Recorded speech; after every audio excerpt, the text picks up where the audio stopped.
दोस्तों आप देख सकते हैं हमारे सामने जो एक्सेल है हमने ओपन कर ली है। अब चूंकि ये वीडियो बिगिनर्स से लेकर एडवांस यूज़र्स के लिए मैंने यहाँ पर बनाया है, तो जो एडवांस यूज़र हैं एक्सेल को जानते हैं, थोड़ा सा धैर्य रखें, आगे उनके भी काम की चीज़ें आने वाली हैं।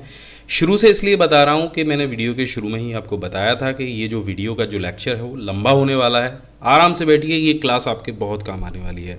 तो थोड़ा सा बिगिनर्स के लिए मैं बता दूं कि एक्सेल होता क्या है, जो बिल्कुल भी नहीं जानते हैं, बहुत नए यूज़र हैं। तो यहाँ पर आप देखेंगे आपको ऊपर ABCDEFG दिखाई देंगे और साइड में आपको कुछ नंबर्स दिखाई देंगे। अब ये दोनों जो हैं वो अलग अलग चीज़ें हैं। तो जब ABCD आप इस तरह से सेलेक्ट करेंगे तो आप असल में एक कॉलम को सेलेक्ट कर रहे हैं, और जब आप 1 2 3 को सेलेक्ट करेंगे तब आप एक रॉ को सेलेक्ट कर रहे हैं।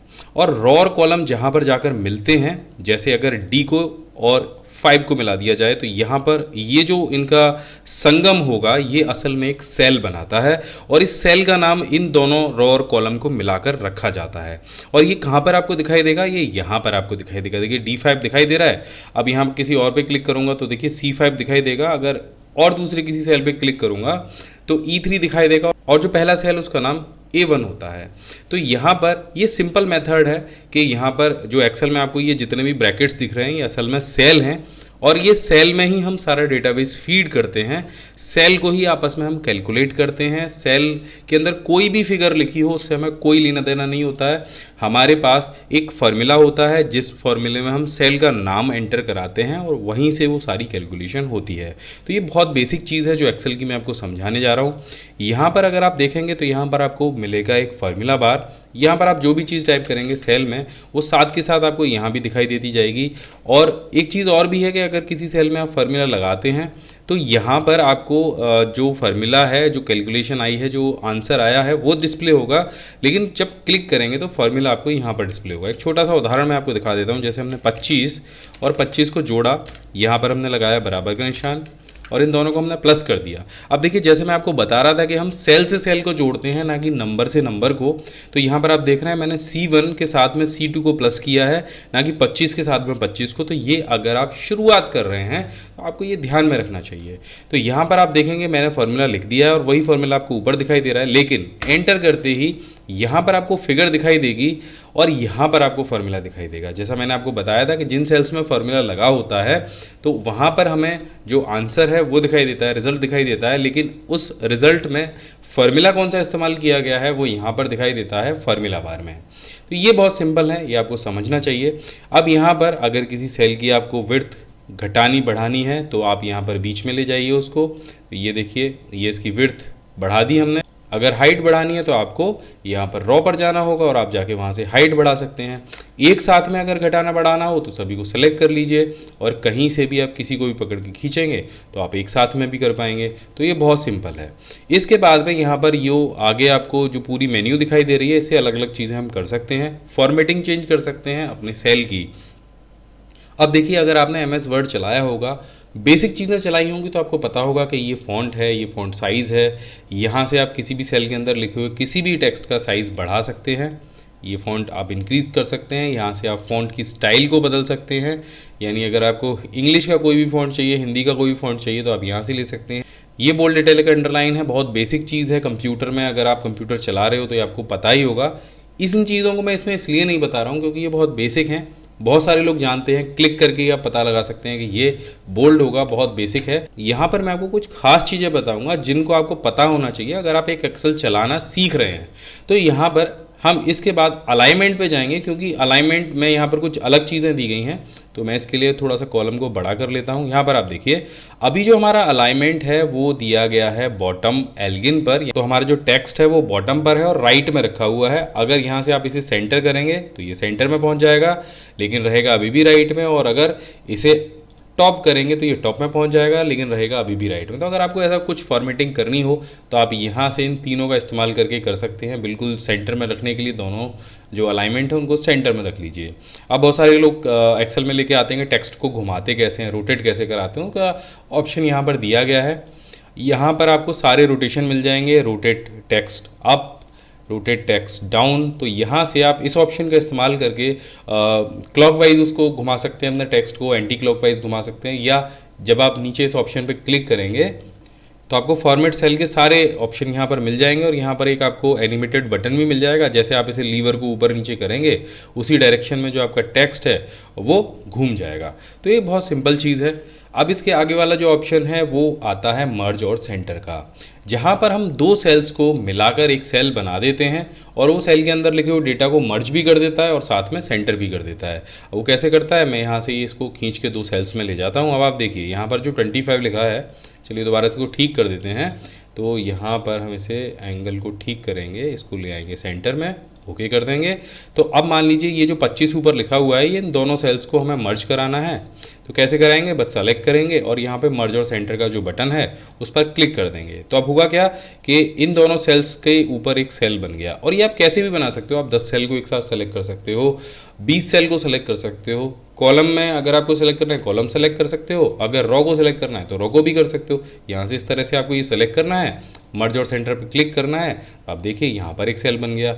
इस पर बॉर्डर लगाना बहुत आसान है, बस आपको सेलेक्ट करना है। सेलेक्ट करने के बाद में आपको यहाँ पर जाना है, तो यहाँ पर आपको बॉर्डर के ढेर सारे ऑप्शन मिलेंगे, जैसे bottom border, top border, left border, right border. अब आपने जो भी एरिया सेलेक्ट किया होगा उसके कॉर्नर साइड पे ये बॉर्डर जाके लगेगा। अगर आप बॉटम बॉर्डर लगाते हो तो क्या होगा, यहाँ नीचे बॉर्डर आएगा। देखो क्लिक किया, नीचे एक लाइन आ गई।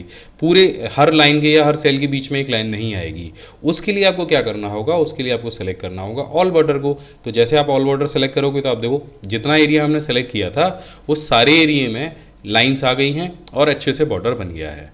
तो ये बॉर्डर की आप थोड़ी सी प्रैक्टिस कर लीजिए, इसको सेलेक्ट कीजिए अलग अलग सेल्स को और ये सारे बॉर्डर आप लगा के देखिए। बहुत सिंपल है, बच्चों वाला काम है, आप बड़े आराम से कर सकते हो।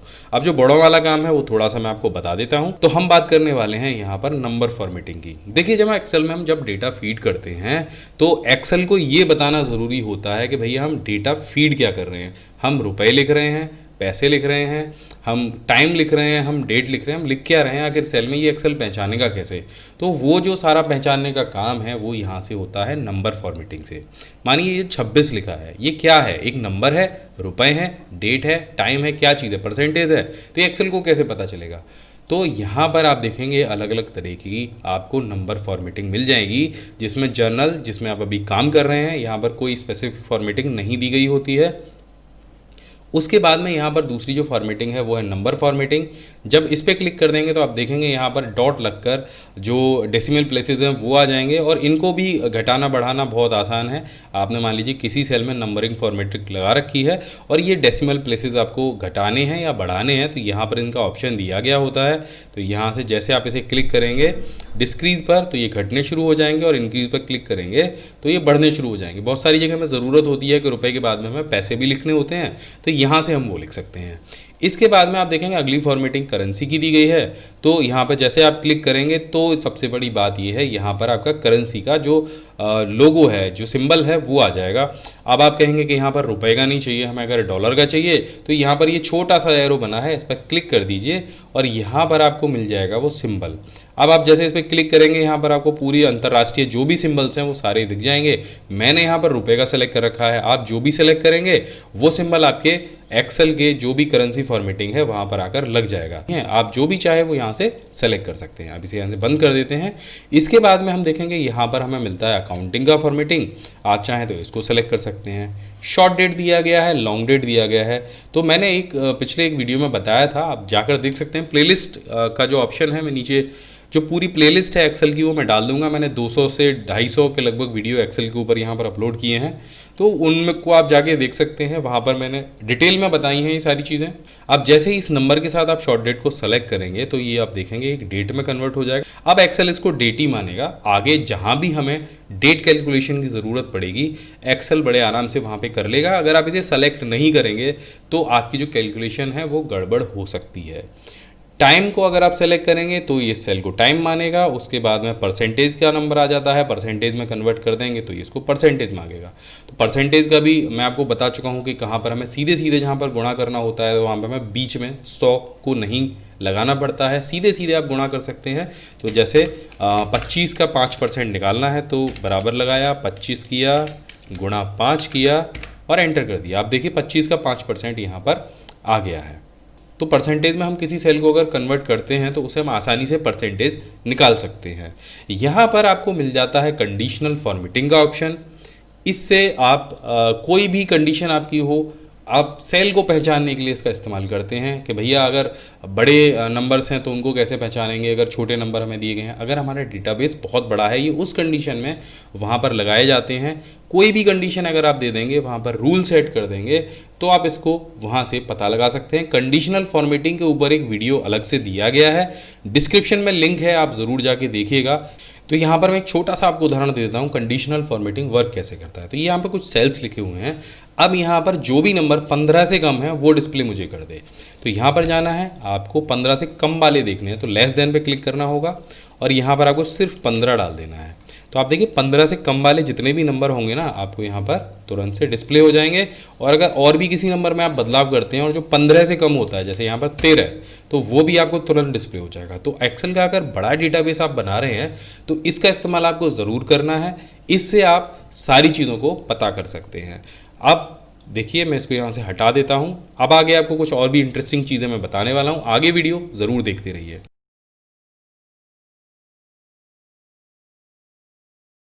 पेज स्पेशल को समझाने के लिए हमने यहाँ पे एक छोटी सी टेबल बनाई है जिसमें हमने कुछ टेक्स्ट टाइप किया है और कुछ नंबर्स टाइप किए हैं। यहाँ पर हमने फार्मूला लगाया है सम का, और नीचे भी हमने सम का फार्मूला लगाया है। साथ में हमने सेल्स को फॉर्मेटिंग भी दी है। अब इस पर हम एक बॉर्डर और लगा देते हैं ताकि आप अच्छे से समझ जाएँ इसको। तो ये देखिए हमने काफ़ी सारी चीज़ें हमने इस टेबल में की हैं और अब हम समझते हैं पेज स्पेशल होता क्या है। तो सबसे पहले हम इसको कॉपी कर लेते हैं।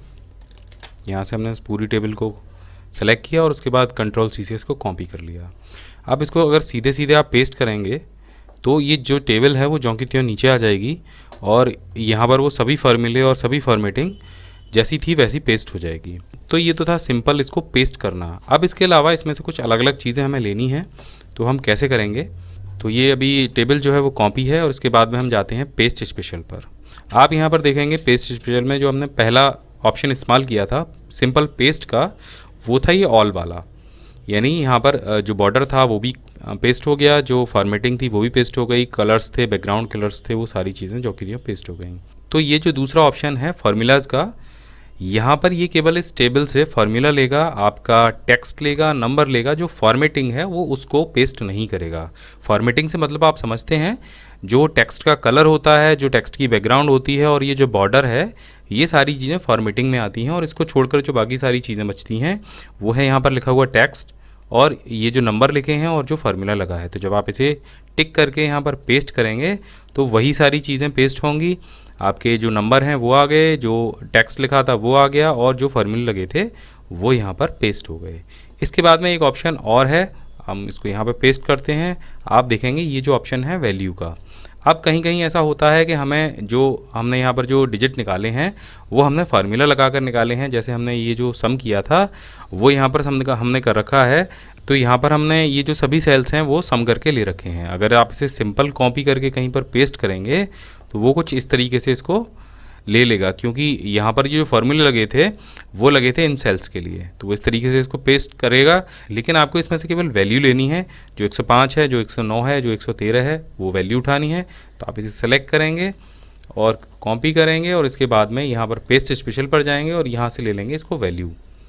जब आप इसे पेस्ट करेंगे तो वो इस फार्मूले में से वैल्यू को उठा लेगा। तो एक बहुत काम का फार्मूला है, कई जगह इसकी ज़रूरत होती है वैल्यू को कॉपी करने की, तो आप यहाँ से वैल्यू ले सकते हैं। पूरी टेबल को भी अगर आप उठा के लेंगे तो वहाँ से पूरी टेबल को भी अगर आप कॉपी करेंगे तो वहाँ से फार्मूला कॉपी नहीं होंगे, केवल जो पेस्ट की जाएगी वो वैल्यू पेस्ट की जाएगी। अब देखिए यहाँ पे कहीं भी फार्मूला नहीं आया है, जो वैल्यू थी वो पेस्ट हुई है। इसके बाद में पेस्ट स्पेशल में एक चीज़ और आती है, इसे दोबारा से कॉपी कर लेते हैं। पेस्ट स्पेशल पर जाते हैं और यहाँ पर आप देखेंगे फॉर्मेट्स। अब फॉर्मेट्स क्या है उसको हम थोड़ा सा समझ लेते हैं। यहाँ पर हमने ये जो टेबल अभी पेस्ट की थी, जो इसके सेल हैं नीचे वाले, जो बैकग्राउंड है वो येलो कलर की है, जो टेक्स्ट है वो कहीं पर रेड है और कहीं पर ब्लैक है। अब हमें यही सेम फॉर्मेट यहाँ पर लेनी है, तो आपको सिंपल इसे कॉपी करना है। किसी भी रो को आप कॉपी कर लीजिए और यहाँ पर आप चाहिए बीच वाली रो पर। हमें ये जो इस जैसी रो है वो ये बीच वाली रो करनी है, लेकिन अगर आप इसे सिंपल पेस्ट करेंगे तो क्या होगा, इसके साथ में डेटा और फार्मूला भी उठ के चला जाएगा, लेकिन हमें वो नहीं लेना है, हमें लेना है सिर्फ इसका फॉर्मेट। तो यहाँ पर हम इसको कॉपी करेंगे और यहाँ जो बीच वाला जो थर्सडे है उस पर ले जाकर इसको पेस्ट स्पेशल करेंगे और यहाँ से इसको हम सेलेक्ट करेंगे फॉर्मेट को, और जब इसे पेस्ट करेंगे तो सिर्फ जो फॉर्मेट है वो वहाँ पर जाके पेस्ट होगी, ना कि उसका डेटा। आप एक बार और दोबारा से देख लेते हैं, हम पूरे को कॉपी कर लेते हैं, कॉपी, और यहाँ से हम पेस्ट करते हैं फॉर्मेट। आप देखिए जो इस रॉ की पूरी फॉर्मेट थी वो यहाँ पर पेस्ट हो गई है, डेटा पेस्ट नहीं हुआ है। हो सकता है आपने इसमें कंडीशनल फॉर्मेटिंग भी कहीं पर लगाई हो। कंडीशनल फॉर्मेटिंग क्या होती है, मैं आपको एक बार छोटा सा उदाहरण देके समझा देता हूँ। यहाँ पर हमने कंडीशनल फॉर्मेटिंग के लिए लगाया है कि डुप्लीकेट वैल्यू को हाईलाइट करे, तो यहाँ पर इस रॉ में हमने कंडीशनल फॉर्मेटिंग लगा दी है और यहाँ पर डुप्लीकेट वैल्यू हमने 27 लिख दी, तो यहाँ पर डुप्लीकेट वैल्यू को वो हाईलाइट कर रहा है। अब यही जो कंडीशनल फॉर्मेटिंग है ये आपको किसी और रॉ में लगानी है या किसी और कॉलम में लगानी है, तो आप सिंपल इसे कॉपी कीजिए और वहाँ पर जाकर पेस्ट स्पेशल पर जाइए और यहाँ से फॉर्मेट को सेलेक्ट कर लीजिए। तो कंडीशनल फॉर्मेटिंग भी आप इस तरीके से पेस्ट कर सकते हैं। अब इसमें भी कंडीशनल फॉर्मेटिंग अप्लाई हो गई और जो डुप्लीकेट वैल्यू है वो भी हाईलाइट होने लग जाएगी। तो इस तरीके से आप फॉर्मेट और कंडीशनल फॉर्मेट दोनों को कॉपी कर सकते हैं। ये एक बहुत अच्छा तरीका है।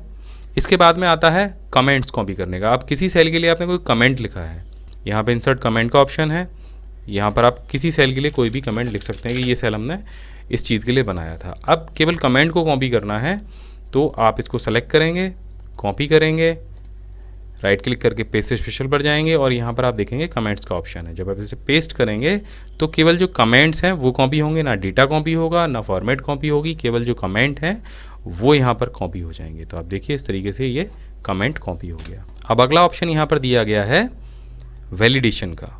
वैलिडेशन के बारे में हम आपको पहले बता चुके हैं कि डेटा वैलिडेशन में किसी भी रॉ के लिए आप डेटा वैलिडेशन लगा सकते हैं और एक दायरा फिक्स हो जाता है कि उससे बाहर कोई भी कुछ नहीं कर सकता। तो यहाँ पर हम छोटा सा एक डेटा वैलिडेशन लगा के देख लेते हैं। हम जाते हैं डाटा पर और यहाँ पर हम जाते हैं डाटा वैलिडेशन पर, एक क्राइटेरिया फिक्स कर देते हैं हम यहाँ पर कि जो होल नंबर है वो या तो 20 मिनिमम होगा और मैक्सिमम 30 होगा। मैक्सिमम और मिनिमम से अगर ऊपर जाता है, इसको सेटिंग में जाते हैं और एरर अलर्ट के लिए हम यहाँ पर टाइप कर देते हैं ये गलत है, इसे यहाँ से ओके कर देते हैं। और अब यहाँ पर आप कुछ भी टाइप करेंगे, यानी आप 20 से कम कोई अंक टाइप करेंगे तो ये आपको अलर्ट देगा, और 20 से ज़्यादा का कोई डिजिट टाइप करेंगे तो ये आपको अलर्ट देगा। आप देखिए ये गलत है लिखा हुआ आ रहा है, और इसी तरीके से आप 19 यहाँ पर टाइप करेंगे तो भी यहाँ पर आपको एरर दिखाई देगा। हमने ब्लैंक के लिए एरर नहीं लगाया है तो आप डिलीट कर देंगे तो यहाँ पर एरर नहीं आएगा। अब इस वैलिडेशन को आप किसी और सेल में पेस्ट करना चाहते हैं तो आप कर सकते हैं, आपको बार बार डेटा वैलिडेशन नहीं लगाना होगा। इसको यहाँ से पेस्ट स्पेशल कीजिए, वैलिडेशन पर जाइए और ओके कर दीजिए। अब यहाँ पर भी वही वैलिडेशन अप्लाई हो गया है। आप यहाँ पर 31 लिखेंगे तो यहाँ पर वो एरर आने लग जाएगा। तो इस तरीके से आप डेटा वैलिडेशन को भी कॉपी और पेस्ट कर सकते हैं। अगर मैं ये कहूँ कि बिना किसी फॉर्मूले के आप घटा सकते हैं, जोड़ सकते हैं, मल्टीप्लाई कर सकते हैं, डिवाइड कर सकते हैं, तो वो फार्मूला है पेस्ट स्पेशल। जी हाँ, बिना कोई फार्मूला टाइप किए आप यहाँ पर काफ़ी सारी चीज़ें कर सकते हैं। तो हम यहाँ पर एक छोटा सा नंबर हम लिख लेते हैं। हमने यहाँ पर 2 टाइप कर लिया है। यहाँ से ये जो सारे नंबर्स लिखे हुए हैं हम चाहते हैं कि उनमें ये जो 2 नंबर है ये ऐड हो जाए। तो पेस्ट स्पेशल से इसे ऐड कैसे करते हैं, यहाँ से इसे कॉपी कर लीजिए, सिंपल यहाँ पर जाकर से पेस्ट स्पेशल कीजिए और यहाँ पर आपको नीचे दिखाई देंगे कुछ 4 ऑप्शन। आप ऐड पर अगर क्लिक करेंगे तो ये जो 2 है, आप देखिए 25 और 2 को जोड़ना है तो आप ऐड पर क्लिक कर दीजिए और इसे ओके कर दीजिए। आप देखेंगे 25 में वो जो 2 लिखा हुआ था वो जुड़ गया है। इसी तरीके से अगर आप इसको मल्टीप्लाई करना चाहते हैं तो पेस्ट स्पेशल कीजिए और यहाँ से आप देखेंगे आपको मल्टीप्लाई का भी ऑप्शन दिखाई देगा। ये जो रॉ है पूरी और यहाँ जो नंबर लिखे हुए हैं आप इन्हें 2 से मल्टीप्लाई करना चाहते हैं तो सिंपल मल्टीप्लाई को सेलेक्ट कीजिए और इसे ओके कर दीजिए। आप देखेंगे ये जो रॉ थी वो इससे मल्टीप्लाई हो गई है, लेकिन इसके लिए आपको कॉपी करना होगा, ये ध्यान रखिएगा आप। दोबारा से हम एक बार कॉपी करके दिखा देते हैं। हम इस डेटा को कॉपी कर लेते हैं, एक बार कॉपी, और यहाँ पर हम दोबारा से इसको थोड़ा सा अंडू कर लेंगे, यहाँ पर 2 ले आएंगे और इसके बाद फिर से इसको पेस्ट करके देखेंगे, पेस्ट स्पेशल, और यहाँ पर हम इसको करेंगे अब डिवाइड। तो यहाँ पर इसको डिवाइड का ऑप्शन को सेलेक्ट करेंगे आप और ये आप देखेंगे कि जो ये जो रॉ है वो 2 से डिवाइड हो गई है। अगर क्विकली आपको कोई गुणा भाग करना है तो आप पेस्ट स्पेशल का इस्तेमाल कर सकते हैं।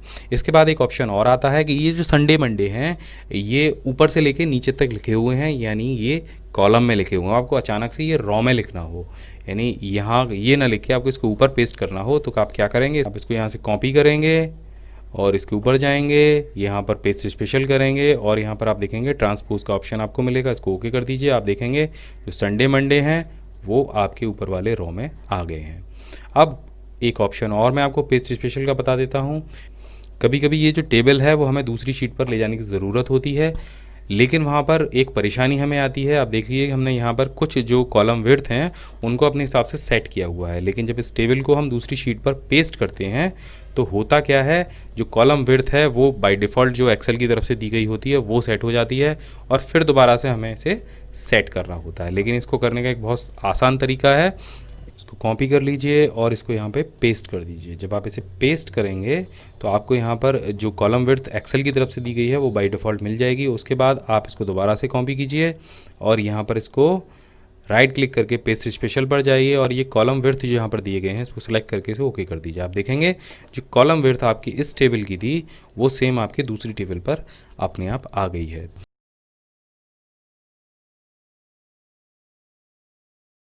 तो एक्सेल में प्रिंट निकालने के लिए यहाँ पर हमने एक दो शीट बनाई हैं जिससे हम आपको समझा सकें। तो यहाँ हमारे पास एक शीट है और एक्सेल में जब आप प्रिंट निकालने जाएंगे तो सबसे पहले आपको समझना होगा प्रिंट एरिया, क्योंकि एक्सेल में कोई भी शीट की कहीं कोई एंडिंग नहीं होती है। जब आप प्रीव्यू में देखेंगे तब आपको यहाँ पर पेज दिखाई देगा, लेकिन जब आप शीट पर देखेंगे तो आपको कोई भी एंडिंग दिखाई नहीं देगी। यहाँ पर आपको प्रिंट एरिया पहचानना होगा।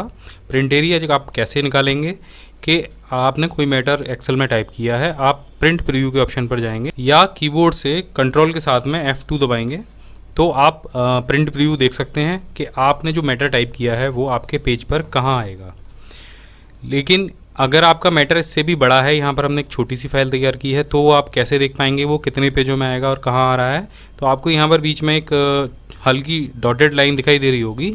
यही लाइन एक्सेल की शीट पर आपके पेज को डिवाइड करती है, यानी कि इस बॉर्डर के अंदर हम इसको थोड़ा सा छोटा कर लेते हैं। आप देखेंगे यहाँ पर ये जो बॉर्डर है ये एक पेज है, ये दूसरा पेज है, ये तीसरा पेज है और ये चौथा पेज है। तो इन सभी पेजों को अलग अलग देखने के लिए आप व्यू पर चले जाइए और यहाँ पर आपको दिखाई देगा पेज लेआउट व्यू। जब आप इस पर क्लिक करेंगे तो आपके सभी पेज इस तरह से आपको अलग अलग दिखाई देने लग जाएंगे। देखिए बिल्कुल MS वर्ड की तरह, जैसे MS वर्ड में पेजेस दिखाई देते हैं उसी तरीके से यहाँ पर दिखाई देने लग जाएंगे। आप अपने टास्क बार से भी पेज लेआउट व्यू और पेज ब्रेक व्यू को अलग अलग कर सकते हैं। पेज ब्रेक व्यू वो है कि जो मैटर टाइप किया है केवल उसी को यहाँ पर दिखाएगा कि वो एक पेज पर आ पाएगा कि नहीं। आप यहाँ पर देखेंगे ये पेज ब्रेक व्यू है। अगर ये मैटर 2 पेजेस में होता तो ये उसको अलग अलग करके दिखा देता। तो सबसे बेस्ट नॉर्मल शीट पे काम करना है। अगर आप नॉर्मल शीट पे काम करते हैं और प्रीव्यू चेक करके डॉटेड लाइन के हिसाब से ये चेक कर लेते हैं कि मेरा मैटर 1 पेज पर है या 2 पेज पर है, तो आपको यहाँ पर दिखा देगा। ये जो आपको डॉटेड लाइन दिखाई दे रही है, ये जो डॉटेड लाइन है ये इस समय जो पेज सेटअप में यहाँ पर जो पेज साइज़ लगा हुआ है वो लेटर साइज़ लगा हुआ है, वो आप यहाँ से इसको सेट कर सकते हैं। और जैसे ही आप इसे A4 करेंगे तो ये डॉटेड लाइन थोड़ी सी ऊपर खिसक जाएगी। अब यहाँ पर देखिए इस समय ये हमको थोड़ा सा उदाहरण देके दिखा देते हैं कि आप यहाँ पर देखेंगे इस समय जो डॉटेड लाइन है वो 47 नंबर वाली सेल पर है। अभी हमने यहाँ से पेज साइज़ को चेंज किया और A4 लगा दिया तो आप देखेंगे वो 50 पर पहुँच गई। और अगर हम इसे लीगल कर देंगे तो ये और नीचे खिसक जाएगी, यहाँ पर आ जाएगी 61 पर। तो इस तरीके से ये जो पेज पर डॉटेड लाइन है यानी कि जो आपका प्रिंट एरिया है वो घटता बढ़ता रहता है। अब यहाँ पर एक चीज़ और आप सोच लीजिए कि ये जो डॉटेड लाइन है ये मार्जिन को छोड़ने के बाद में है, यानी कि जब आप प्रिंट निकालेंगे तो जो मैटर है वो मार्जिन के साथ में ही निकलेगा। इस डॉटेड लाइन के अंदर जो भी मैटर होगा वो पूरा आपके पेज पर आ जाएगा। इसके अलावा मार्जिन भी इन्होंने जोड़ रखा है। तो ये तो तरीका था आपके प्रिंट एरिया को पहचानने का। अब प्रिंट एरिया आप अपने हिसाब से मैनुअली भी सेट कर सकते हैं। मैनुअली प्रिंट एरिया सेट करने के लिए आपको जितना भी आपने मैटर टाइप किया है और आप चाहते हैं कि उस मैटर के अलावा और कोई मैटर पेज से प्रिंट हो ना, यानी कि हम इस टेबल को कॉपी कर लेते हैं और कॉपी करके इसको 2 जगह पेस्ट कर लेते हैं। हमने इसको एक लाइन छोड़ के यहाँ पर पेस्ट किया तो ये मैटर यहाँ भी है और यहाँ भी है और ये दूसरे शीट पर भी जा रहा है। लेकिन हम चाहते हैं कि हमने जो पहली टेबल बनाई है वही केवल प्रिंट निकले। तो आप इसको सेलेक्ट कर लीजिए और आप जाएंगे यहाँ से पेज लेआउट ऑप्शन पर और यहाँ पर आपको दिखाई देगा प्रिंट एरिया का ऑप्शन। प्रिंट एरिया में यहाँ पर सेट प्रिंट एरिया का ऑप्शन आएगा और जैसे ही आप इस पर क्लिक करेंगे तो बाकी सारी जो डॉटेड लाइन है वो गायब हो जाएंगी और आपके जो मैटर आपने सेलेक्ट किया था केवल उस पर एक डॉटेड लाइन आ जाएगी। इसका अर्थ ये है कि आप जब भी प्रिंट निकालेंगे तो केवल यही प्रिंट निकलेगा जो आपने अभी सेलेक्ट किया था, बाकी कुछ भी प्रिंट नहीं होगा। आप देखिए अब इसको प्रीव्यू में भी देखेंगे तो केवल यही प्रिंट आएगा और जो हमने और भी मैटर पेज पर लिया हुआ है, जो टेबल बनाई है, वो प्रिंट नहीं होगी। इसको हटाने के लिए आपको सिर्फ इतना करना है, प्रिंट एरिया पर जाना है और क्लियर प्रिंट एरिया कर देना है। और अगर इसी प्रिंट एरिया में आपको और भी चीज़ें जोड़नी है तो आपको सिंपल इतना करना है कि आपको दूसरी जगह को भी सेलेक्ट करना है और ऐड टू प्रिंट एरिया का ऑप्शन सेलेक्ट कर लेना है। इससे क्या होगा कि ये टेबल और ये टेबल प्रिंट होगी, ये दूसरे पेज पर आ गई देखिए अपने आप, और बाकी कुछ भी प्रिंट नहीं होगा। बाकी कुछ भी से मतलब ये है कि अभी हम इस पर और सेल और कॉलम बना देते हैं। यहाँ पर देखिए अब हमने सभी जगह बॉर्डर बना दिया, लेकिन आप देखेंगे कि प्रिंट में केवल यही 2 टेबल आएंगी। अगर ये प्रिंट एरिया हम हटा देते हैं तो यहाँ से जो पूरे हमने जो टेबल बना रखी है वो पूरी आपको दिखाई देने लग जाएगी। तो ये तरीका है प्रिंट एरिया को सिलेक्ट करने का। प्रिंट एरिया सेलेक्ट करने से आप केवल 2 कॉलम्स का भी प्रिंट निकाल सकते हैं। देखिए यहाँ पर हमने सेट प्रिंट एरिया कर दिया और केवल 2 कॉलम का भी आप प्रिंट निकाल सकते हैं। अब बात करें कि हमारी टेबल काफ़ी बड़ी है और ये हमें केवल एक ही पेज पे निकालनी है, यानी ये दोनों जो टेबल हैं ये हमारे पेज से बाहर जा रहा है। ये जो मैटर है ये पेज से बाहर जा रहा है, लेकिन ये हमें एक ही पेज पर प्रिंट करना है कैसे भी करके। तो बहुत सारे यूज़र क्या करते हैं कि इसको टेबल को छोटा करने लगते हैं, साइज़ को छोटा बड़ा करके उसको एक पेज पे एडजस्ट करते हैं, लेकिन अगर कॉलम और भी ज़्यादा हो तो परेशानी हो जाएगी। तो इसके लिए एक सबसे बेस्ट आइडिया है कि आप पेज प्रीव्यू पर जाइए, पेज सेटअप पर क्लिक कीजिए और यहाँ पर आपको एक ऑप्शन दिखाई देगा स्केलिंग का। स्केलिंग में आपको सिर्फ इतना करना है कि ये जो फिट टू वाला ऑप्शन है इसको सेलेक्ट करना है। तो जब फिट टू आप सेलेक्ट करेंगे तो दोनों में आपको 1 और 1 भर देना है, यानी कि टेल और वाइड में आपको 1 भर देना है। तो इससे क्या होगा कि आपका जो पूरा मैटर है वो सिकुड़कर अपने आप एक ही पेज पर आ जाएगा। आप देखिए कितना भी लंबा चौड़ा आपका मैटर हो वो एक पेज पर अपने आप सेट हो जाएगा। आपको कोई कॉलम खिसकाने की ज़रूरत नहीं है। वो जो फॉन्ट साइज़ है, जो टेबल है, वो अपने आप एडजस्ट होकर आपके एक सिंगल पेज पर आ जाएगी। तो एक बहुत कामयाब ऑप्शन है। आप इससे आपका जो मैटर है वो चाहे शीट के बाहर हो चाहे शीट के अंदर हो, अगर आपको एक ही शीट पर आपको प्रिंट करना है तो आप इस फिट टू ऑप्शन का इस्तेमाल करें। इससे आप एक ही शीट पर प्रिंट कर सकते हैं।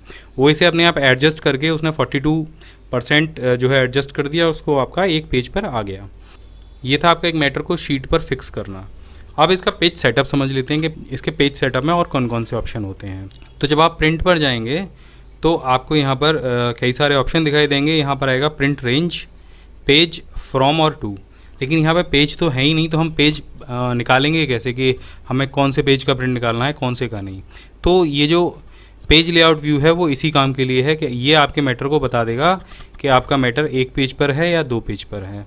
तो अभी फ़िलहाल हमने इसको श्रिंक कर रखा है, यानी 42% हम इसको लेस कर रखा है। अब इसे हम 100% कर लेते हैं, तब आपको मैं कुछ दिखा पाता हूँ। इसको 100% कर लेते हैं तो यहाँ से हमारा मैटर 100% हो गया। अब हम इसको देखते हैं पेज लेआउट व्यू में जाके, तो आप यहाँ पर देखेंगे ये पेज नंबर 2 है और ये पेज नंबर 1 है। जब आप इसको क्लिक करेंगे पेज पर तो आपको यहाँ पर पेज नंबर अपने आप दिखाई देगा। ये देखिए यहाँ पर क्लिक करने के बाद ये नहीं दिखा रहा है क्योंकि यहाँ कोई मैटर नहीं है।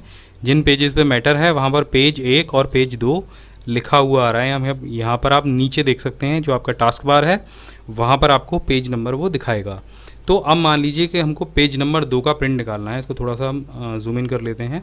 तो हमें पेज नंबर 2 का प्रिंट निकालना है, यानी कि इस वाली शीट का। तो आपको सिर्फ पेज नंबर 2 टाइप वहाँ पर करना होगा। तो हम प्रिंट करते हैं इसको और प्रिंट करने पर हम यहाँ पर पेज 2 फ्रॉम 2, तो क्या होगा कि केवल शीट नंबर 2 का प्रिंट आउट निकलेगा। शीट नंबर 2 से पहले का कोई प्रिंट आउट नहीं आएगा, सिर्फ शीट नंबर 2 का प्रिंट आउट आएगा। अगर आप ऑल पर क्लिक कर देंगे तो आपकी जो वर्कशीट है उस वर्कशीट का प्रिंट आउट आ जाएगा। लेकिन आपको एक चीज़ और भी ध्यान रखनी होगी कि यहाँ पर जो शीट आप सेलेक्ट कर रहे हैं वो एक्टिव शीट हो, यानी कि जिस पर आप काम कर रहे हैं, जो शीट खुली हुई है। इसके बाद यहाँ पर एक ऑप्शन और भी है सिलेक्शन का। अब ये सिलेक्शन का ऑप्शन भी बहुत अच्छा है। यहाँ पर आपको करना क्या है कि आप अभी हम दोबारा से नॉर्मल व्यू कर लेते हैं। यहाँ पर हमें निकालना है केवल इन सेल्स का प्रिंट आउट, यानी 17 से लेके 24 तक के जितने लोग हैं या 1 से लेके 7 तक के जितने लोग हैं, केवल इन सेल्स का प्रिंट आउट निकालना है। तो आप इन सेल्स को सिलेक्ट करेंगे, प्रिंट पर जाएंगे और यहाँ पर ऑल पर क्लिक करते हुए आप सिलेक्शन पर भी टिक लगा देंगे। इससे क्या होगा, केवल ये जो आपने सेल सेलेक्ट किए हैं इन्हीं का प्रिंट आउट निकलेगा। आप प्रीव्यू में देख सकते हैं यहाँ पर किसी और चीज़ का प्रिंट आउट नहीं आएगा। तो एक बार फिर से करके देख लेते हैं। यहाँ पर ऑल लगाएंगे प्रिंट रेंज में और यहाँ पर करेंगे सिलेक्शन।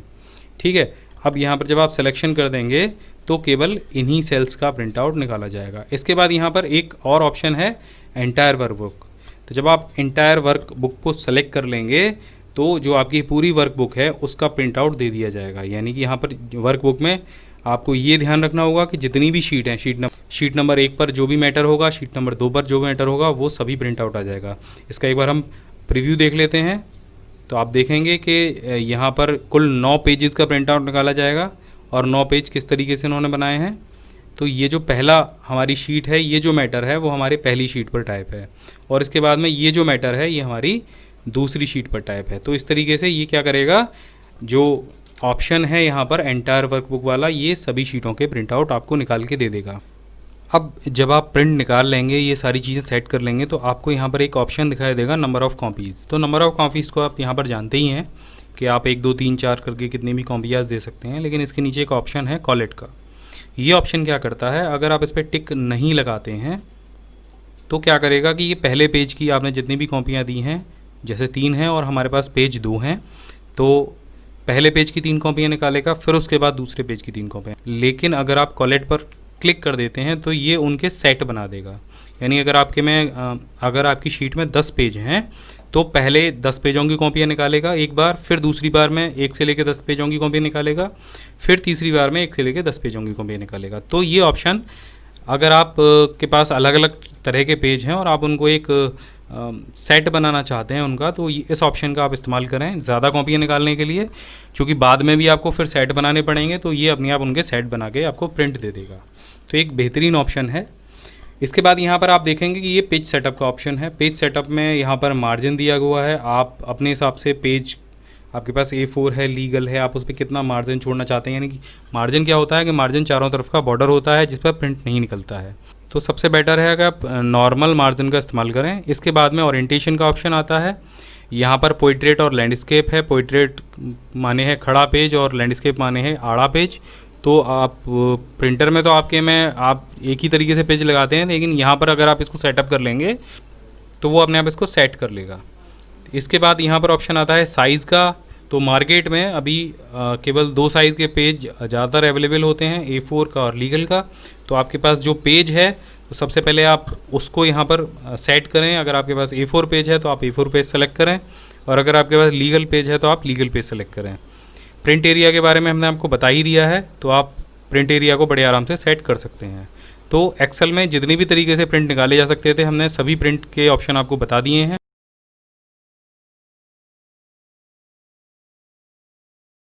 तो जैसा कि आप यहाँ पर देख रहे हैं, हमारे पास एक शीट है जिसमें कि कुछ स्टूडेंट्स के नाम हैं और उनके कुछ पेपर हुए हैं Word, Excel, PowerPoint, internet, Photoshop के।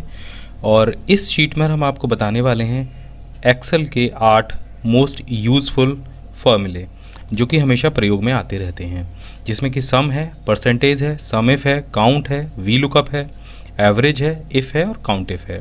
तो ये जो 8 फार्मूले हैं ये हम एक ही शीट में आपको लगाकर दिखाएंगे। सबसे पहला फार्मूला है सम का। तो सम आप 2 तरीके से कर सकते हैं। पहला ऑप्शन है यहाँ पर ऑटो सम का। इस बटन पर आप क्लिक कीजिए तो ये ऑलरेडी आपके सारे सेल्स को सेलेक्ट कर लेगा जो भी आपके वर्टिकली या हॉरिजॉन्टली होंगे, लेकिन ऑटो सम में भी आप मैनुअली सेलेक्ट कर सकते हैं। तो इस तरीके से आप मैनुअली सेलेक्ट कर लीजिए, क्योंकि ये जो टोटल वाला कॉलम है ये हमें इसमें नहीं लेना है। यहाँ पर आप मैनुअली सेलेक्ट करेंगे और एंटर करेंगे। एक तरीका तो ये हो गया सम करने का। अब दूसरा तरीका है, आप बराबर का निशान लगाइए, सम टाइप कीजिए, ब्रैकेट लगाइए और सबसे पहले वाले सेल का नाम लिखिए। तो ये जो सेल है इसका नाम है B5। तो यहाँ पर B5 टाइप कर दीजिए, कॉलन लगाइए और जो लास्ट सेल है उसका नाम टाइप कर दीजिए। तो ये है F5, ब्रैकेट बंद कीजिए और एंटर कर दीजिए। तो ये 2 तरीके से सम हो गया। तीसरा तरीका है, आप मैनुअली भी सेल को सेलेक्ट कर सकते हैं। तो बस इक्वल टू का निशान लगाइए और सेल को सेलेक्ट करते जाइए, प्लस दबाइए, फिर सेल को सेलेक्ट कीजिए, फिर प्लस दबाइए। यहाँ पर आप कोई भी सेल बीच से छोड़ सकते हैं तो मानिए अगर हमको चौथा सेल यहाँ पर छोड़ देना है तो आप उसे छोड़ दीजिए, 5वें को सिलेक्ट कर लीजिए और 6वें को सेलेक्ट कीजिए। यहाँ से आप एंटर करेंगे तो जो बीच वाला सेल था उसको छोड़ के बाकी सारे सेल्स का सम हो जाएगा। इसके बाद बात करते हैं एक्सेल में प्रतिशत कैसे निकालते हैं। तो यहाँ पर देखेंगे हमारे पास जो ग्रांड टोटल है, ग्रांड टोटल में से हमें जो टोटल नंबर मिले हैं सभी सब्जेक्ट्स में वो यहाँ पर आ गए हैं। तो अब इसका प्रतिशत हम कैसे निकालेंगे। तो प्रतिशत निकालने के लिए जैसे हम कॉपी पर निकालते हैं वही तरीका हम यहाँ पर अपनाएंगे। तो सबसे पहले लगाएंगे हम बराबर का निशान। अब जो अंक हमें प्राप्त हुए हैं उस सेल को सिलेक्ट कर लेंगे और स्टार बटन से हम लगाएंगे यहाँ पर गुणा का निशान। इसके बाद यहाँ से 100 से इसे गुणा करेंगे और उसके बाद हम लगाएंगे ऑब्लिक और उसके बाद जो हमारा टोटल है उसको सेलेक्ट कर लेंगे और एंटर करेंगे। तो आप देखेंगे यहाँ पर प्रतिशत निकल के आ जाएगा। लेकिन दूसरा तरीका भी है प्रतिशत निकालने का। आप जाएंगे नंबरिंग फॉर्मेट पर और ये जो सेल है इसको प्रतिशत में कन्वर्ट करेंगे। तो यहाँ से हमने ये सेल प्रतिशत में कन्वर्ट कर लिया। आप देखेंगे ऊपर परसेंटेज लिखा हुआ आ गया है।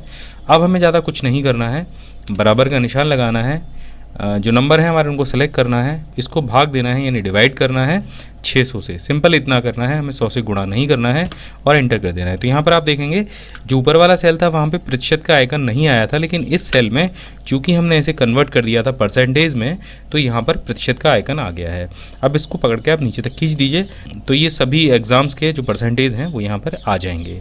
तो इसके बाद है सम इफ। अब आप यहाँ पर देख रहे होंगे मोहित जो नाम है वो 2 जगह दिया गया है और अगर हम चाहते हैं कि इसमें जितनी भी जगह मोहित नाम दिया गया हो उनका सम केवल यहाँ पर आए, ना कि अकेले मोहित का। तो हम सिंपल लगाएंगे बराबर का निशान, टाइप करेंगे सम इफ, ब्रैकेट ओपन करेंगे और रेंज के लिए उन सेल्स को सेलेक्ट करेंगे जिनमें नाम लिखे हुए हैं, कॉमा लगाएंगे। अब ये पूछेगा हमसे क्राइटेरिया, तो क्राइटेरिया के लिए हम मोहित को सेलेक्ट कर लेंगे या फिर डबल कोट में मोहित का नाम टाइप कर देंगे। उसके बाद डबल कोट बंद करेंगे, कॉमा लगाएंगे और उसके बाद यहाँ पर ये हमें दे रहा है सम रेंज। तो सम रेंज के लिए आप किसी भी एक अगर पेपर को सेलेक्ट करना चाहें तो वो कर सकते हैं या फिर टोटल नंबर्स को भी आप यहाँ से सेलेक्ट कर सकते हैं। ये आपके ऊपर डिपेंड करता है कि आप फोटोशॉप के नंबर निकालना चाहते हैं या इंटरनेट के नंबर निकालना चाहते हैं। तो हम यहाँ पर जो टोटल सम है उसको सेलेक्ट कर लेते हैं, उसके बाद ब्रैकेट को बंद करते हैं और एंटर कर देते हैं। तो आप देखेंगे कि मोहित के जो अंक हैं टोटल दोनों मोहित के वो काउंट होके यहाँ पे आ गए हैं। अगर आप कोई शॉप चलाते हैं और वहाँ पर आप डेली का सेल रजिस्टर तैयार करते हैं, कौन सी चीज़ कितनी सेल हो गई, तो उसके लिए आप सम इफ का यूज़ कर सकते हैं। इसके बाद जो फार्मूला है वो है काउंट। काउंट फार्मूला क्या करता है, काउंट फार्मूला आपके सिलेक्शन एरिया में से जितने भी नंबर्स टाइप हुए हैं उनको काउंट करके आपको यहाँ पे दिखाता है। तो इसके लिए आप लगाएंगे बराबर निशान, टाइप करेंगे काउंट और ब्रैकेट ओपन करेंगे और जो सामने वाली सीरीज़ है उसको सेलेक्ट कर लेंगे कुछ इस तरीके से, ब्रैकेट बंद करेंगे और एंटर कर देंगे। तो यहाँ पर जो अभी हमें आंसर मिला है वो है 6, लेकिन हमने जो सेल सेलेक्ट किए थे वो 7 किए थे। अब यहाँ पर 7 क्यों नहीं आया, वो इस वजह से नहीं आया है क्योंकि जो 7वां सेल है वहाँ पे टेक्स्ट लिखा हुआ है, नंबर नहीं लिखे हुए हैं। इसके अलावा आप किसी भी सेल्स में से अगर कोई नंबर हटा देते हैं तो आप देखेंगे यहाँ पर जो काउंट है वो 5 हो जाएगा। तो ये उन सेल्स को हमें बताता है केवल जिन सेल्स में नंबर लिखे हुए हैं। अब यहाँ पर दोबारा कोई भी नंबर अगर आप लिख देंगे तो यहाँ पर आप देखेंगे काउंटिंग जो है वो बदल जाएगी। इसके बाद फार्मूला आता है वी लुकअप का। तो वी लुकअप फार्मूला क्या करता है, ये वर्टिकली क्राइटेरिया के हिसाब से किसी भी वैल्यू को आपको फाइंड करके देता है। कैसे देता है ये हम देख लेते हैं। यहाँ पर लगाते हैं बराबर का निशान, टाइप करते हैं वी लुकअप। तो यहाँ पर आप देखें वी लुकअप आ जाएगा, इसे डबल क्लिक कर दीजिए। यहाँ पर ये हमसे पूछ रहा है लुकअप वैल्यू। तो लुकअप वैल्यू में आप क्या देंगे, आप यहाँ पर डबल कोट में कोई एक नाम टाइप कर देंगे। हम जैसे टाइप कर देते हैं राम और यहाँ दोबारा से डबल कोट लगा देंगे। अब यहाँ इसके बाद टेबल अरे का ऑप्शन है, तो टेबल अरे में भी पूरी टेबल सेलेक्ट कर लेंगे और इसके बाद लगाएंगे कॉमा। अब ये हमसे पूछेगा इंडेक्स कॉलम नंबर, तो हमें राम के इंटरनेट के अंक पता करने हैं और जो कॉलम इंडेक्स नंबर होगा आप पहले से काउंट करेंगे जहाँ से आपने इस टेबल को सेलेक्ट किया है। तो कॉलम इंडेक्स नंबर हमने अभी डाल रखे हैं, यहाँ पे 5 है, यहाँ पर लिख देंगे 5, लगाएंगे कॉमा और उसके बाद तो वहाँ पर हम टाइप कर देंगे 0 क्योंकि हमें एग्जैक्ट मैच चाहिए और ब्रैकेट को बंद करके इसे एंटर करेंगे। तो आप देखेंगे यहाँ से राम ने इंटरनेट में 32 अंक प्राप्त किए हैं। तो ये जो फार्मूला है ये असल में कोई विशेष क्राइटेरिया आपको किसी बहुत बड़ी टेबल में से सर्च करना है तो आप वी लुकअप का इस्तेमाल कर सकते हैं बहुत आराम से। तो ये जो राम है आपने जो डबल कोट में यहाँ पर लिया है, आप इसे कहीं बाहर भी किसी दूसरे सेल का नाम दे सकते हैं और वहाँ से बार बार इसे चेंज कर सकते हैं। अब बात करते हैं एवरेज फार्मूले की।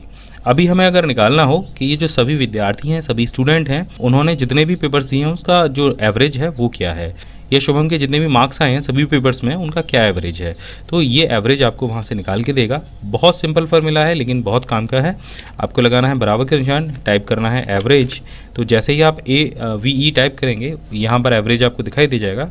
इसको डबल क्लिक कीजिए तो बस आपको वो सीरीज़ सेलेक्ट कर देनी है जिनका आपको एवरेज निकालना है। यहाँ पर कुछ 5 सेल हमने यहाँ पे सेलेक्ट किए हैं और बस ब्रैकेट को बंद कर देना है और एंटर कर देना है। तो आप देखेंगे जो शुभम के नंबर हैं उसका जो एवरेज है वो 39.6 है। बस इसको पकड़ के आप नीचे खींच दीजिए और सभी स्टूडेंट्स के जो एवरेज नंबर हैं वो यहाँ पर आ जाएंगे।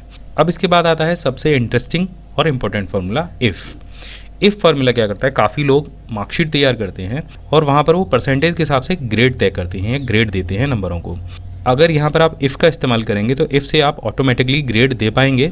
आपको कुछ नहीं करना है, सिर्फ नंबर फीड करने हैं, परसेंटेज भी निकलेगा, टोटल भी निकलेगा, एवरेज भी निकलेगा और आप ग्रेड भी ऑटोमेटिक दे पाएंगे। अभी कैसे आप दे पाएंगे ये अभी हम सीख लेते हैं। बहुत सरल है, थोड़ा सा ध्यान से देखिएगा। यहाँ पर लगाएंगे बराबर का निशान, टाइप करेंगे इफ़। तो यहाँ पर हम जो सेल सेलेक्ट करेंगे ग्रेड देने के लिए वो सेल हम सेलेक्ट करेंगे प्रतिशत वाला और उसी के हिसाब से हम ग्रेड देते जाएंगे। तो हम यहाँ पर जो कुल ग्रेड हैं वो 4 देंगे, A, B, C और D। तो ये हम कैसे देते हैं ये आप देख लीजिए। तो यहाँ पर हम सेलेक्ट कर लेते हैं सबसे पहले इस सेल को जिसमें प्रतिशत लिखा हुआ है। अब यहाँ पर लगाते हैं ग्रेटर देन का निशान, यानी ये जो सेल है अगर बड़ा होगा और बराबर होगा किसके, 75 के। ये सभी के साथ अप्लाई होगा, एक जैसा ही फॉर्मूला सभी में जाना है। 75 के साथ में आपको प्रतिशत भी लिखना होगा, चूँकि हम 75 से ऊपर वाले सेल्स के लिए टाइप करेंगे। उसके बाद लगाएंगे कॉमा और डबल कोट में हम टाइप करेंगे A। तो अगर ये सेल बड़ा होगा और बराबर होगा 75% के तो वहाँ पर डिस्प्ले होगा A। इसके बाद आप एक कॉमा लगाएंगे, टाइप करेंगे इफ़, फिर से ब्रैकेट ओपन करेंगे, यानी ये कंडीशन हमारी पूरी हो गई। अब दोबारा से हम फिर से इसी सेल को सेलेक्ट करेंगे क्योंकि हमें इसी सेल के लिए दूसरी कंडीशन देनी है। दोबारा से हमने सेल सेलेक्ट कर लिया, उसके बाद वही हमने फार्मूला लगाया, बड़ा होगा और बराबर होगा कितने के, 60 के। यहाँ पर भी हम प्रतिशत लगाएंगे और क्या आएगा, B। तो आप डबल कोट में B टाइप करेंगे और उसके बाद फिर से कॉमा लगा देंगे। इसके बाद हम दोबारा से टाइप करेंगे इफ़, ब्रैकेट ओपन करेंगे और वहाँ पर हम क्या लिखेंगे, फिर से उसी सेल को सेलेक्ट करेंगे और फिर से हम ग्रेटर देन साइन का इस्तेमाल करेंगे, बराबर का निशान लगाएंगे और इस बार हम यहाँ पर देंगे 45%। आप देखेंगे 45 हमने टाइप कर दिया है। अब लगाएंगे फिर से हम कॉमा और इसके बाद हम टाइप करेंगे डबल कोट में C। कुछ इस तरीके से फिर से हम एक कॉमा लगाएंगे और अब सिंपल हमें आगे कोई कंडीशन नहीं देनी है। इसके अलावा अगर कोई भी कंडीशन आती है, यानी अगर 45% से कहीं भी कम होता है तो क्या आएगा, सिंपल आपको टाइप कर देना है डबल कोट में D। और जितनी बार आपने इफ़ का इस्तेमाल किया है, जितनी बार आपने ब्रैकेट ओपन किया है उतनी बार आपको ब्रैकेट बंद करना है। हमने कुल 3 बार यहाँ पर ब्रैकेट ओपन किया था तो हम 3 बार ब्रैकेट बंद भी करेंगे और एंटर करेंगे। तो आप यहाँ पर देखेंगे इस समय जो ग्रेड आया है वो D आया है क्योंकि जो प्रतिशत है वो 33 है। तो कितने से कम में 33% आना चाहिए था, 45 से कम पे। तो अब इसको हम पकड़ के नीचे तक खींच देते हैं। तो यहाँ पर आप देखेंगे जो सभी विद्यार्थी हैं उन सभी को अलग अलग ग्रेड अपने आप प्राप्त हो गए हैं। जिनके 45% से ऊपर हैं उनको C मिला है, जिनके 45 से कम है उनको D मिला है। अब थोड़ा सा घटा बढ़ा के देख लेते हैं, कुछ स्टूडेंट्स को ज़्यादा नंबर दे के देख लेते हैं। तो आप देखेंगे हमने यहाँ पर एक स्टूडेंट है रणवीर, उनका प्रतिशत हमने यहाँ पर 83% किया है तो उनका जो ग्रेड है वो अपने आप A आया है। 47% वालों का C आया है और जिनके परसेंटेज 60 से ज़्यादा हैं उनका ग्रेड यहाँ पर B आया है। तो इस तरीके से आप इफ़ का इस्तेमाल करके सभी को ऑटोमेटिक ग्रेड दे सकते हैं। अब बात करते हैं काउंट इफ़ की। तो यहाँ पर आप जो भी कंडीशन देंगे ये उसको काउंट करके बताएगा। जैसे इस पूरी मार्कशीट में 70 नंबर कितने लोगों को मिले हैं, तो यहाँ पर आप बड़े आराम से इस चीज़ को पता कर सकते हैं। आपको लगाना है बराबर का निशान, टाइप करना है काउंट इफ़, ब्रैकेट ओपन करना है, रेंज दे देनी है। तो यहाँ पर हमने पूरी रेंज दे दी, कॉमा लगाना है और क्राइटेरिया टाइप कर देना है। क्राइटेरिया को आप हमेशा डबल कोट में ही टाइप करें, डबल कोट बंद कीजिए, ब्रैकेट बंद करिए और एंटर कर दीजिए। तो आप देखेंगे इस पूरी रेंज में कुल 4 लोग ऐसे हैं जिनको 70 नंबर मिले हैं किसी एक विषय में। अब आपको पता करना होगा इस पूरी रेंज में कितनी बार 100 नंबर आया है। तो आपको सिंपल यहाँ पर 70 की जगह 100 टाइप कर देना है और एंटर कर देना है। तो आप देखेंगे कुल 5 विषय ऐसे हैं जिन स्टूडेंट्स को 100 अंक मिले हैं। तो इस तरीके से आप काउंट इफ फार्मूले का भी इस्तेमाल कई जगह कर सकते हैं। हम यहाँ पर नाम का भी पता कर सकते हैं। हमें अगर पता करना है कि मोहित नाम इस लिस्ट में कितनी जगह इस्तेमाल हुआ है तो सिंपल आप बराबर का निशान लगाएंगे, टाइप करेंगे काउंट इफ और रेंज दे देंगे। तो रेंज आप पूरी दे दीजिए, कोई दिक्कत नहीं है। उसके बाद कॉमा लगाएंगे, क्राइटेरिया टाइप करेंगे, यहाँ पर हम टाइप कर देते हैं मोहित, इसको डबल कोट में बंद कर देते हैं, एंटर करते हैं।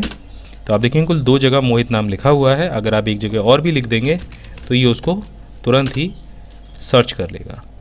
तो इस तरीके से आप इन सभी 8 फॉर्मूलों का इस्तेमाल कर सकते हैं।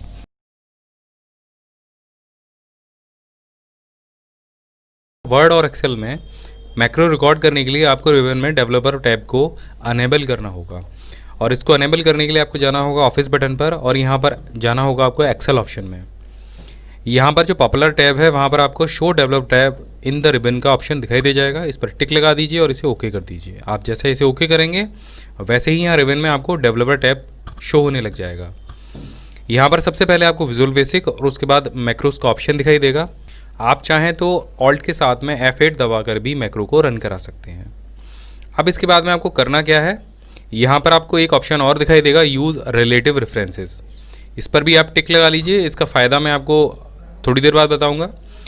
तो हमने यहाँ पर एक शीट बनाई है और यहाँ पर कुछ हमने स्टूडेंट्स के नाम लिखे हैं, उसका विषय लिखा है, और जनवरी से लेकर जुलाई तक के इनके कुछ टेस्ट के अंक हैं वो हम यहाँ पर फीड करेंगे, और ये हम फीड करेंगे मैक्रो की सहायता से।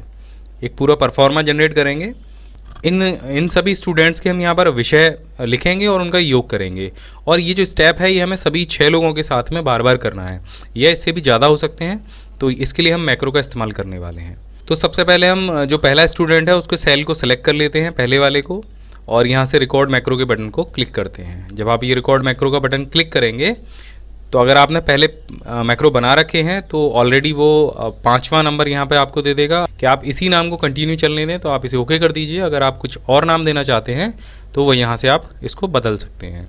इसके बाद में आप मैक्रो के लिए शॉर्टकट की बना सकते हैं। शॉर्टकट की इसलिए कि जब आप इसको रन कराएंगे तो आपको बार बार वहाँ से ओपन नहीं करना होगा, आप सीधे शॉर्टकट की को प्रेस करके मैक्रो को रन करा सकते हैं। शॉर्टकट की आपको ऐसी बनानी है जो पहले आपने किसी मैक्रो को न दी हो, या फिर वो आपके एक्सेल की कोई और भी शॉर्टकट की कमांड ना हो। कंट्रोल के साथ में हम शिफ्ट को प्रेस करते हैं और एन का बटन और प्रेस कर लेते हैं। तो एक शॉर्टकट की बन गई ऑल्ट शिफ्ट प्लस एन। तो ये शॉर्टकट की हम जब भी दबाएंगे तो जो मैक्रो 5 है वो रन होने लग जाएगा। इसे ओके कर दीजिए। तो अब आपका मैक्रो जो है वो रिकॉर्ड होने लग गया है।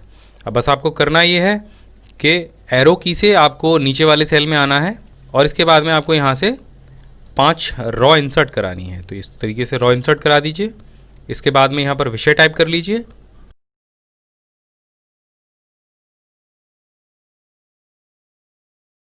तो आप देखेंगे हमने यहाँ पर विषय भी टाइप कर लिए हैं और यहाँ पर नीचे इनका योग भी लिख दिया है।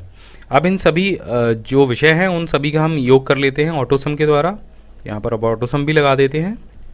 ये देखिए हमने ऑटोसम लगा दिया और इसे यहाँ से ड्रैग करके हमें पूरे सेल में खींच दिया इसको। इसके बाद में हम इसको थोड़ा सा बड़ा कर लेते हैं। इसका भी एक फ़ायदा भी हम आपको और बताएंगे। तो ये हमने यहाँ से सारी सेटिंग ठीक कर ली है। अब यही सारी चीज़ें हमें इन सभी के साथ भी करनी है। तो इन सभी को भी हम कैसे करते हैं बता देते हैं। यहाँ तक हमने ये सारा काम कर लिया। इसके बाद में आप डेवलपर टैब में दोबारा से जाइए और इस रिकॉर्डिंग को स्टॉप कर दीजिए। बस आपका मैक्रो रिकॉर्ड हो गया। अब आप इन सभी सेल्स के साथ में यही प्रक्रिया अगर दोहराना चाहते हैं, इसी तरीके से सेल इंसर्ट कराना चाहते हैं, योग लिखना चाहते हैं, विषय लिखना चाहते हैं और उन सभी को सम भी करना चाहते हैं, आपको कुछ नहीं करना है।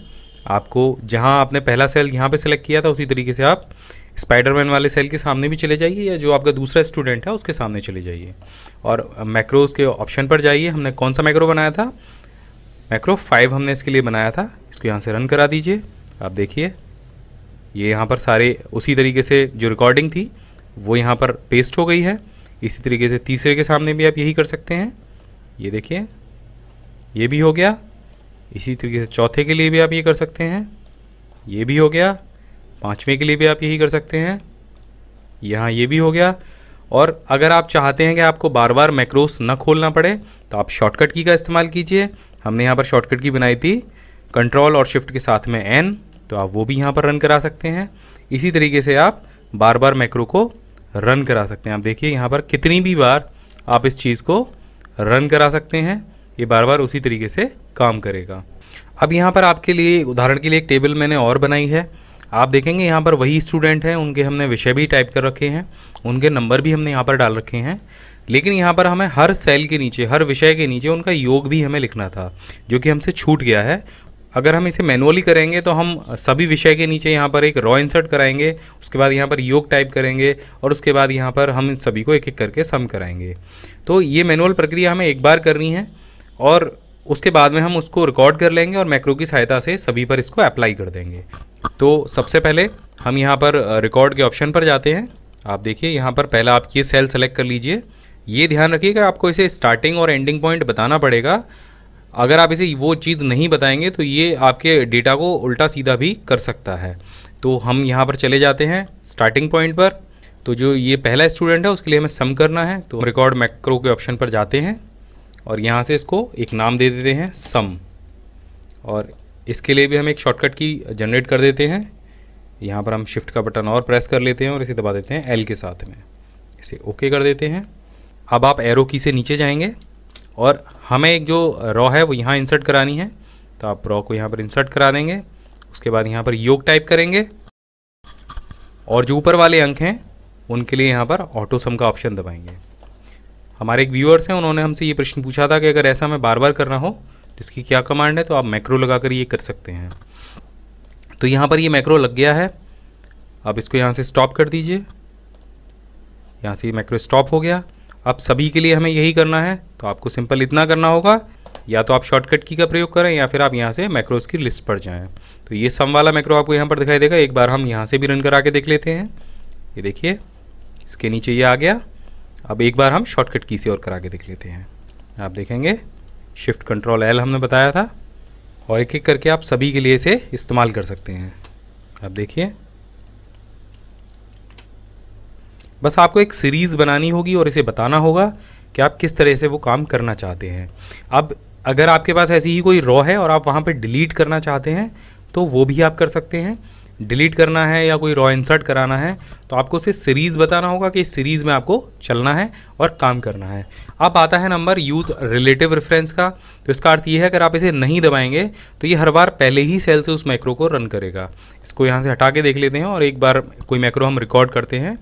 यहाँ से हमने मैक्रो 7 रिकॉर्ड किया, तो यहाँ से आप देखिए हम यहाँ पर एक रॉ इंसर्ट करा देते हैं और मैक्रो को स्टॉप कर देते हैं। अगली बार हम मैक्रो 7 को जब रन कराएंगे और हम चाहते हैं कि वो दूसरे नंबर वाले स्टूडेंट के अंग्रेजी विषय के नीचे एक रॉ इंसर्ट करे, तो वो इसको नहीं कर पाएगा।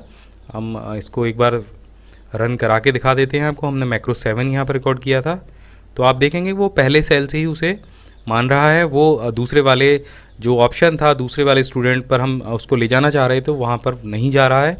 तो इसलिए आपको यूज़ रिलेटिव रेफरेंस का ऑप्शन प्रेस करना होगा, अन्यथा वो पहले ही सेल से उसको लेगा। अगर A1 से शुरू कर रहा है तो वो A1 से ही उसको अप्लाई करेगा। अब आता है मैक्रो के लिए आप यहाँ पर बटन कैसे बनाएंगे। बटन बनाने के लिए आपको जाना होगा, ये जो टूल बॉक्स जैसा दिखाई दे रहा है यहाँ पर, और यहाँ पर आपको एक बटन का ऑप्शन दिखाई देगा, तो आप इस क्लिक कर दीजिए। कहीं भी इस बटन को क्रिएट कर लीजिए और यहाँ जैसे ही आप बटन क्रिएट करेंगे आपको सभी मैक्रोज़ की लिस्ट मिल जाएगी। तो हमें ये सम वाला मैक्रो जो है उसके लिए बटन बनाना है। आप इसे क्लिक करके ओके कर दीजिए और अगली बार जब आप इस पर क्लिक करेंगे तो आप कर्सर यहाँ पर रख लीजिए। तो आप देखिए वो मैक्रो इस बटन को प्रेस करने से ही काम करने लग जाएगा।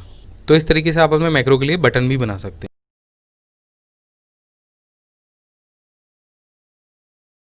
डेटा एंट्री करते समय आपने देखा होगा कि जो आपका कर्सर है वो टैब जब आप बटन प्रेस करते हैं तो राइट साइड में जाता है और जब एंटर करते हैं तो नीचे आता है।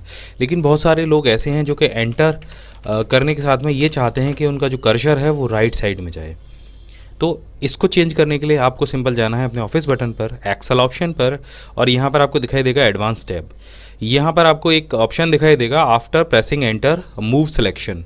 तो आप यहाँ पर राइट साइड को अगर सेलेक्ट करेंगे तो अब जब भी आप एंटर प्रेस करेंगे तो आपका जो कर्सर है वो हमेशा राइट साइड में जाएगा। तो एक बहुत यूज़फुल ऑप्शन है उन लोगों के लिए जो चाहते हैं कि एंटर करने के बाद में उनका जो कर्सर है वो राइट साइड में ही जाए। अब लेकिन यहाँ पर एक परेशानी है कि कर्सर राइट साइड में तो जाएगा, लेकिन जब डेटा आप एंटर करते जाएंगे तो वो फिर आपको अगर वापस से नीचे लेके आना है तो वहाँ पर आपको माउस से क्लिक करनी होगी। अब बात करते हैं दूसरे ऑप्शन की। यहाँ पर बहुत लोग ये चाहते हैं कि उनका जो डेटा है वो एंटर करते जाएं और एक सिलेक्शन एरिया हो, एक एरिया ऐसा हो केवल वो उसी एरिया में डेटा को एंटर करें। तो ऐसा आप सेलेक्ट करके भी कर सकते हैं। अगर हम चाहते हैं कि हम ये जो सिलेक्शन एरिया है इसी में डेटा को एंटर करें, तो आप सिंपल इसको सेलेक्ट कर लीजिए और सेलेक्ट करने के बाद में बस आपको डेटा फीड करते जाना है और आप वहाँ से आगे कहीं जाएंगे नहीं। आप एंटर का इस्तेमाल करते रहिए और डेटा फीड करते रहिए। देखिए हम किस तरीके से यहाँ पे एंटर का इस्तेमाल करने से मैं डेटा को फीड करता जा रहा हूँ और यहाँ पर मैंने कहीं भी कोई टैब का इस्तेमाल नहीं किया है। आपको करना ये है, आपको उन सेल्स को सेलेक्ट करना है जिस सेल्स के बीच में आपको डेटा एंटर करना है, और डेटा एंटर करने के लिए आप सिंपल पहले सेल को सेलेक्ट कीजिए और डेटा फीड करते जाइए। ऐसा करने के लिए आपको कहीं भी इधर उधर जाने की ज़रूरत नहीं पड़ेगी और आप केवल सिलेक्शन एरिया के बीच में ही अपने डेटा को एंटर कर पाएंगे। तो यहाँ पर देखिए हमने एक परफॉर्मा बनाया है, एक यहाँ पर रिजल्ट शीट है, आपका कैसा भी परफॉर्मा हो सकता है। और हम ये चाहते हैं कि जो हम डेटा एंटर करें और उसके बाद में अगर एंटर करें या टैब दबाएं तो जो हमारा सिलेक्शन है वो अपने अगले सेल में अपने आप जंप करके चला जाए। जैसे अगर हम नाम एंटर करें और एंटर करें तो उसके बाद में पिता के नाम पर चला जाए और उसके बाद में उम्र पर आए, उसके बाद पते पर आए, फिर ऑटोमेटिकली वो गणित पर जाए, अंग्रेजी पर जाए, हिंदी पर जाए।